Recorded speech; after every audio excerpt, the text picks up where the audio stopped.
On that aerial truck, did it have a steering wheel in the back? No, It didn't have that.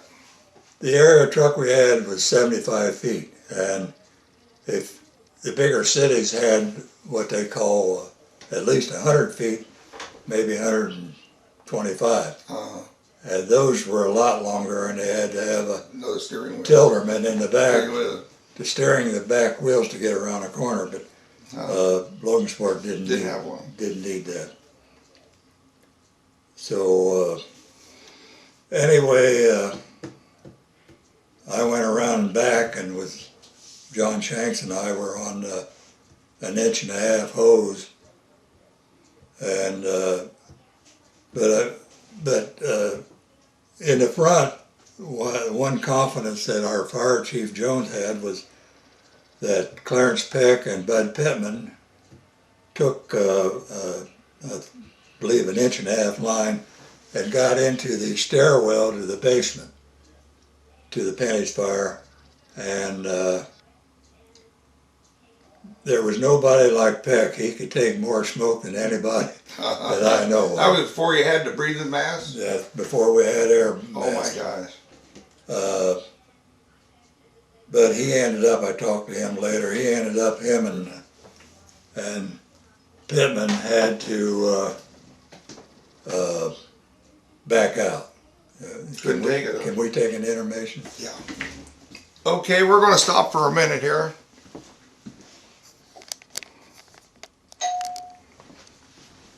I don't know if I went into how on this recording whether about steam heat. Yeah, you told about steam heat down there on Erie Avenue.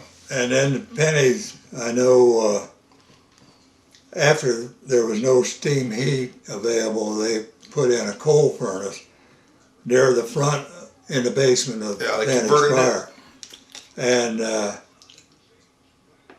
I know that it was it had to be a big unit to heat the building. And they even put a brick wall around them because the basements used to get flooded downtown Logansport. Yeah. 1913, well, every couple of years. Well, in 43 or something, it was the water would back up the drain pipes and come up the other way. So Penny's built a wall around that furnace, and it was I can remember it was Stoker because they had, and because my dad's store was nearby. Yeah. That was like my playground. Even you know that area pretty good. Even when I grew up. Mm-hmm. And I know when they first went to Stoker, they had iron doors in the sidewalk where they would open up and put the Stoker coal or whatever. I might have told you, this guy, he was at the State Theater and he went up to the restroom and got done. He looked out the window and he seen smoke starting to come up that grate. Yeah. And then the fire trucks came. Yeah. So anyway, they went to oil. So they done away with the iron doors or made it solid. And there was a pipe there for filling a 275-gallon tank with fuel oil. So that was nearby when this fire started, this 275. So you had all that fuel then? Fuel right waiting for the fire. Close to the furnace, not actually next to it, but it was pretty close. Pretty close. So when I'm sure the fire started in the furnace. That was pretty well established. Yeah. And it was heating up. There was all wood floors, and I can remember talking to Al Delaney after the fire. He was one of the new assistant chiefs. Said he walked through the store. It was still smoky, but he did make a trip in there, and he couldn't hardly stand up because the varnished floors were fumes were melting. Oh, there's melting. Oh my gosh! And the floor was like trying to stand on ice. Oh my gosh, slick. Real slick, and so that meant the floors were getting pretty hot, And I suppose around that time that tank probably erupted, and then that place just became like an inferno. And Shanks and I was in the back with an 1.5-inch lines. We paid attention to the other buildings not too far away, but the 1.5 couldn't reach as far as we wanted it to. So that's when I told Shanks, I'm leaving. He said, where are you going? I said, we got to go. I'm going around front, and we got to get some bigger lines on this fire. And Jones, in the meantime, had called mutual aid, which I think all cities should have mutual aid. I know that's an issue right now. I know there's a little confusion right now, political. Well, the mutual aid should be a city department with another city department. And I'm not downgrading volunteer departments, but that's another subject. But the mutual aid we had at that time, and we probably still do, was with the Air Base, Kokomo, and those places. And the Air Base sent over what they call a structural fire truck with 4 base firefighters and the chief, and I personally knew the chief from working at Universal Fire Apparatus. Explain what that is. Explain what Universal Fire Apparatus was. Well, Universal is the old Boyer fire apparatus. They made fire trucks, right? And I was hired as a design engineer while I was working on the fire department. And we built 50 fire trucks a year. 50? Well, that's one a week. About one a week. And I did all the layout work. Prior to the layout work, I even visited fire departments, volunteer, whatever, and helped write the specifications for the bid, the piece of equipment that they wanted or needed. And then they put out bids, and luckily we got our share of them. And then I had to make complete drawings of the truck assembled, and all the parts, whatever, needed to go make that truck. And I worked 17 years there, part-time, but and I was the only... Was that locally owned? It was locally owned, partly. The people that owned Alpha, Nelson Becker and them? Becker and owned part of it. They owned the building because they bought, it was next door to those buildings, which were back in the old days made automotive engines. Oh, okay. And anyway, they used part of it for their work, and there was 2 guys that went in business with them. This one was Harry Armington, who was a colonel in the Corps of Engineers during the war.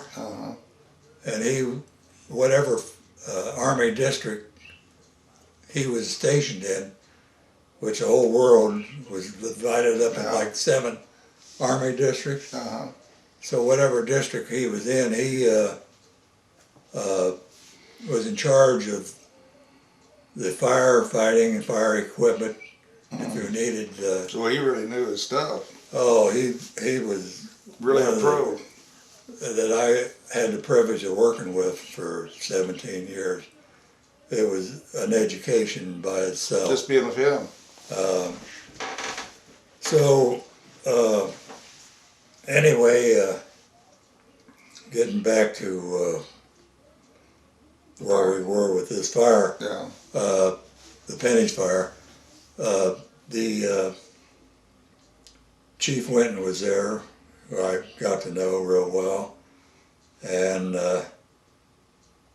Kokomo had sent an engine over with 3 men.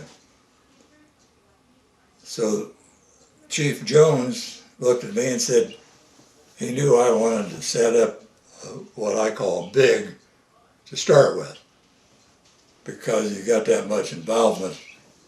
I'd rather tear down big equipment and not have as much damage. From your experience, you figured it was going to be a big fire. Right. And so I looked at Winton and I said, "What you got coming?" And he told me a residential with 4 firemen. And Jones told me, he said, "Show them what you want." And I knew the hydrant, all hydrants aren't the same. They look the same. Oh, they're not? What's different? The flow of water. Oh, water pressure coming out? Yeah, and it was greatly improved when, which is another story. When they built a new water tank up at... Put the water tower. Yeah, I remember what happened when it was at...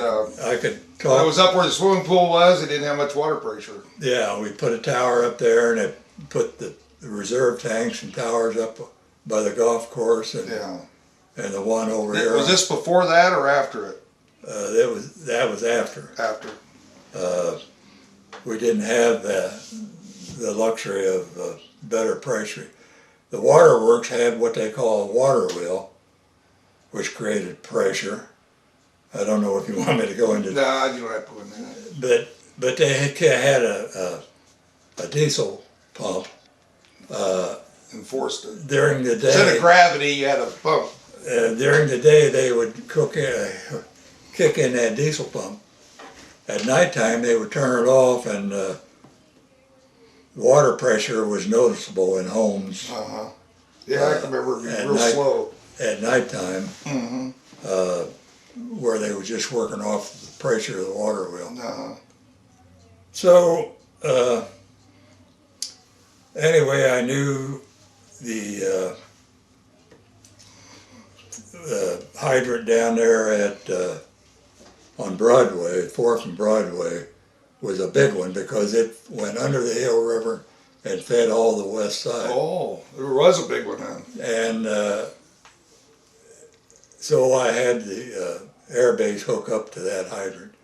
They laid 2 lines, and I helped them hook up to the hydrant. They didn't have to use the hydrant's 2.5-inch lines, because Logansport had what we call a bastard thread. You'd have to use adapters to hook up somebody else. To hook up to Logansport thread. Everybody else has got national. Well, that's Logan. National standards. But today it may be even less important that we have standard threads on the 2.5, because the trucks now bring in 4.5-inch lines, and in effect they're bringing the hydrant to the fire instead of having to go back to the hydrant with that big a hose. So we could talk, the rest of the day about changes in the down the road. Well, let's just talk about the fire. But getting the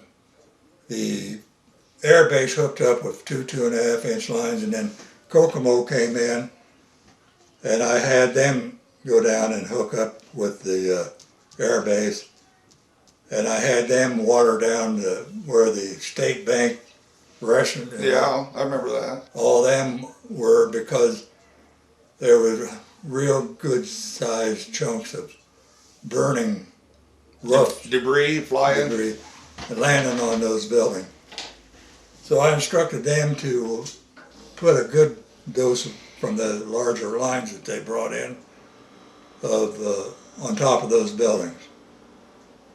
And then somebody brought the aerial around, and that's when the lines went